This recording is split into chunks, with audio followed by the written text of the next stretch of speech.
Actress Kalpika Ganesh. అవును. Yes. అంటే తను రీసెంట్‌గా తన బర్త్‌డే ఈవెంట్ అంటే తన బర్త్‌డే సందర్భంగా ఒక ప్రిజం అనే పబ్‌కి ఎళ్లి హ్మ్. నానా ఇష్యూ జరిగింది. ఇష్యూ చేసిందనమాట. అవును. వాళ్ళు చేసిందని జెప్పాలా? జరిగిందని జెప్పాలా? దీని గురించి మీరెలా చెప్తారు? అంటే ఎలా ఉందంటే మనకున్న రైట్స్‌ని మనం ఉపయోగించుకోవాలి హ్మ్. అనే క్రమంలో హ్మ్. ఎటో వెళ్ళిపోతుంది ఆ విషయం. ఓకే. అది తెగే వరకు లాగకూడదు. ఎవ్వరైనా ఎప్పుడైనా ఒకటే ఈ సిద్ధాంతం. హ్మ్. ఆ రోజులైనా, ఈ రోజులైనా, ఇక ముందైనా సరే. ఓకే. తెగే వరకు లాగితే ఏమవుతుందంటే తెగిపోతుంది. హ్మ్.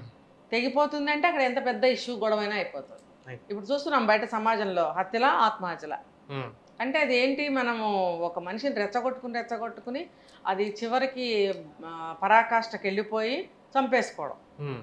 ఓకే. అంతే గదా! దాన్ని యెస్. కంట్రోల్ చేసుకుంటే ఏముండదు. హ్మ్. ఇప్పుడు ఇది గూడా ఏంటంటే వీళ్ళు ఇప్పుడు పబ్బులకెళ్ళడం అనేది నౌఎడేస్ అది అలవాటుగా మారిపోయింది. ఫ్యాషన్ అని కూడా నేను హ్మ్. అనదలుచుకోలేదు. ఓకే. ఎందుకంటే మీరు ఎళ్ళకండి అని గూడా నేను అనదలుచుకోలేదు. హ్మ్. ఎందుకంటే అది లైఫ్ స్టైల్ అయిపోయిందది. అలవాటయిపోయింది. ఇప్పుడు పాతకాలంలో హోటల్‌కెళ్ళేవారు, కాఫీ తాగేవారు, టిఫిన్ తినేవారు, భోజనం చేసేవారు. ఎప్పుడన్నా వేరే ఊళ్ళెళ్తే ఒక హోటల్‌లో రూమ్ తీసుకొని రెంట్‌కుండేవారు. మరి పని చూసుకొని వెళ్ళిపోయేవారు.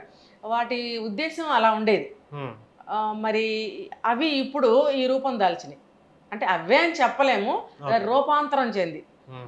దాని స్టైల్‌ని మార్చుకొని కొత్తగా పేర్లు పెట్టుకొని పబ్బులని అవని ఇవని ఆ పబ్బులకి పేర్లు గూడా నోరు తిరగని పేర్లు. హ్మ్. ప్రిజమ్